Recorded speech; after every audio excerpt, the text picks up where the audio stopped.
এই WhatsApp guys, কি অবস্থা সবার? আজকে আসছি হচ্ছে ধুম নদীর পাড়ে। প্রচন্ড পরিমাণ রোদ। বিকেল বেলা ভাবছিলাম এখানে অনেক বাতাস থাকবে, কিন্তু সেটা নাই।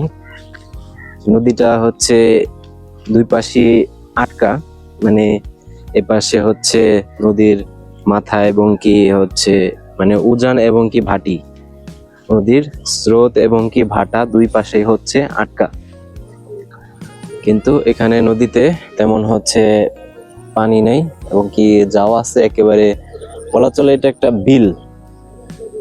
যে নদীর যে একটা ইয়া থাকে, যেমন এখন বর্ষাকালে হচ্ছে নদীতে পানি আসবে, স্রোত থাকবে, পানি হচ্ছে এক পাশ থেকে আরেক পাশে যাবে, সেটা এখানে নাই। এখানে হচ্ছে মানুষ মাছ চাষ করে, কিন্তু এখানকার হচ্ছে যারা এটার দায়িত্বে আছে তারা শুধু একমাত্র মাছ ধরতে পারে।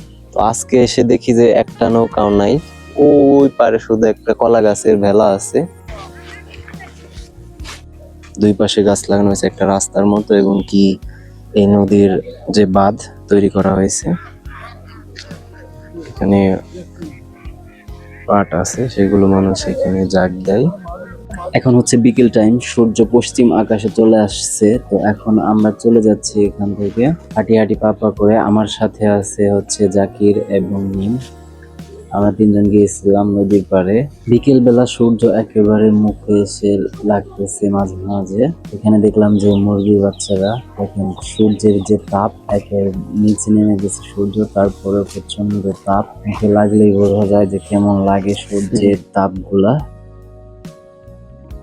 আমরা চলে যাচ্ছি হাঁটি হাঁটি পা করে। আজকের ভিডিওটা এই পর্যন্ত। যদি ভিডিওটা ভালো লাগে তাহলে লাইক, শেয়ার, কমেন্ট করে দিবেন।